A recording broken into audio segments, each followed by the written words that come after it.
ಎಲ್ರಿಗೂ ನಮಸ್ಕಾರ, welcome to my channel. ಎಲ್ಲರೂ ಹೇಗಿದ್ದೀರಾ? ಚೆನ್ನಾಗಿದ್ದೀರಾ ಅಂದ್ಕೊಂಡಿದ್ದೀನಿ.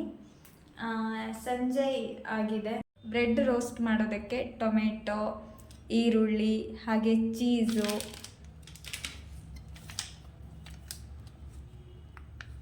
ಟೊಮೆಟೊ ಸಾಸ್ ಹಾಗೆ ಮೈನಸ್ ಕ್ರೀಮ್, ಬ್ರೆಡ್ಡು ಎಲ್ಲ ರೆಡಿ ಇಟ್ಕೊಂಡಿದ್ದೀನಿ.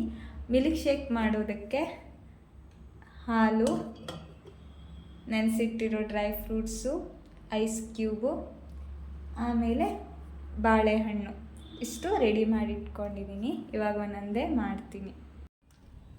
ಮೊದಲಿಗೆ ಮಿಲ್ಕ್ ಶೇಕ್ಗೆ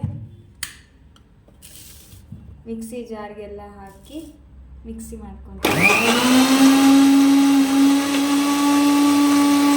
ಇದೊಂದು ಸಿಂಪಲ್ ಬ್ರೆಡ್ ಸ್ನ್ಯಾಕ್ಸ್. ಇದರ ವಿಡಿಯೋನ ನಾನು ಈ ಚಾನಲ್ನಲ್ಲೇ ಶಾರ್ಟ್ಸಲ್ಲಿ ಹಾಕಿದ್ದೀನಿ. ನೋಡಿಲ್ಲ ಅಂತ ಅಂದರೆ ನೋಡಿ. ಸಿಂಪಲ್ಲಾಗಿ ನನ್ನ ಹತ್ರ ಇರೋ ಆನಿಯನ್ನು, ಟೊಮೆಟೊ ಸಾಸು ಹೀಗೆ ಇದನ್ನೆಲ್ಲ ಬ್ರೆಡ್ಡಿಗೆ ಹಾಕಿ ರೋಸ್ಟ್ ಮಾಡ್ಕೊಂಡು ತಿಂತೀನಿ. ಒಂದು ರೀತಿ ಚೆನ್ನಾಗಿರುತ್ತೆ.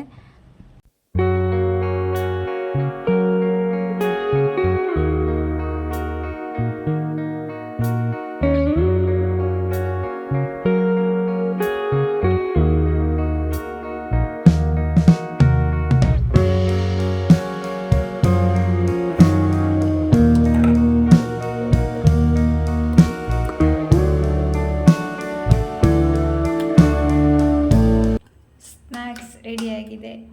ಬ್ರೆಡ್ ರೋಸ್ಟ್ ಮತ್ತು ಮಿಲ್ಕ್ ಶೇಕ್. ಪಾರ್ಸಲ್ ಬಂದಿದೆ, ಓಪನ್ ಮಾಡ್ತೀನಿ ಇವಾಗ. ಅಮೆಝಾನಲ್ಲಿ ಆರ್ಡ್ರ್ ಮಾಡಿದ್ದೆ, ಇವತ್ತು ಬಂತು. ಫ್ರಿಡ್ಜ್ ಡೋರಲ್ಲಿ ನಾನು ಪ್ಯಾಕೆಟ್ಸ್ಗಳನ್ನೆಲ್ಲ ಇಡ್ತೀನಿ, ಮಸಾಲೆ ಪೌಡರ್ ಪ್ಯಾಕೆಟ್ಸ್ನೆಲ್ಲ. ಅದು ಚೆಲ್ಲೋಗುತ್ತೆ ಮತ್ತು ನೀಟಾಗಿ ಅನಿಸಲ್ಲ. ಅದಕ್ಕೋಸ್ಕರ ಸ್ಟೋರೇಜ್ ಬಾಕ್ಸನ್ನು ಆರ್ಡ್ರ್ ಮಾಡಿದ್ದೆ.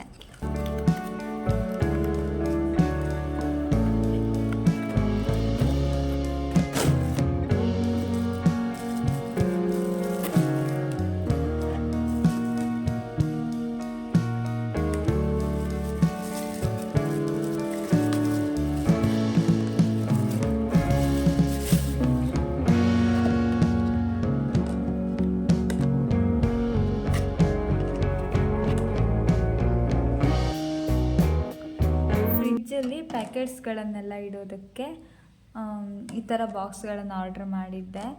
ಕ್ವಾಲಿಟಿ ಎಲ್ಲ ಚೆನ್ನಾಗಿ ಬಂದಿದೆ. 6 ಇತ್ತು ಇದರಲ್ಲಿ ಈ ಥರ ಬಾಕ್ಸ್ಗಳೆಲ್ಲ. ಫ್ರಿಡ್ಜಲ್ಲಿ ಪ್ಯಾಕೆಟ್ಸ್ ಎಲ್ಲ ಇಡೋದಕ್ಕೆ ಸರಿಯಾಗದೇ ಇದ್ದರೆ ಈ ರೀತಿ ಹೇಗೆ ಬೇಕೋ ಹಾಗೆ ಇಟ್ಟರೆ ಚೆಲ್ಲೋಗುತ್ತೆ.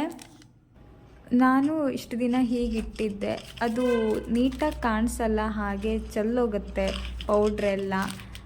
ಅದಕ್ಕೋಸ್ಕರ ಈ ಬಾಕ್ಸನ್ನ ಆರ್ಡ್ರ್ ಮಾಡಿದ್ದೆ. ಇದು ಈ ಥರ ಇಟ್ಟು ಅದರೊಳಗಡೆ ಪ್ಯಾಕೆಟ್ಸ್ನೆಲ್ಲ ಜೋಡಿಸ್ಬೋದು. ಆಗ ನೀಟಾಗೂ ಕಾಣಿಸುತ್ತೆ. ಪೌಡ್ರ್ ಹೊರಗಡೆ ಬೀಳಲ್ಲ. ಅಕಸ್ಮಾತ್ ಚೆಲ್ಲಿದ್ರೂ ಅದೇ ಬಾಕ್ಸ್ ಒಳಗಡೆ ಚೆಲ್ಲಿರುತ್ತೆ.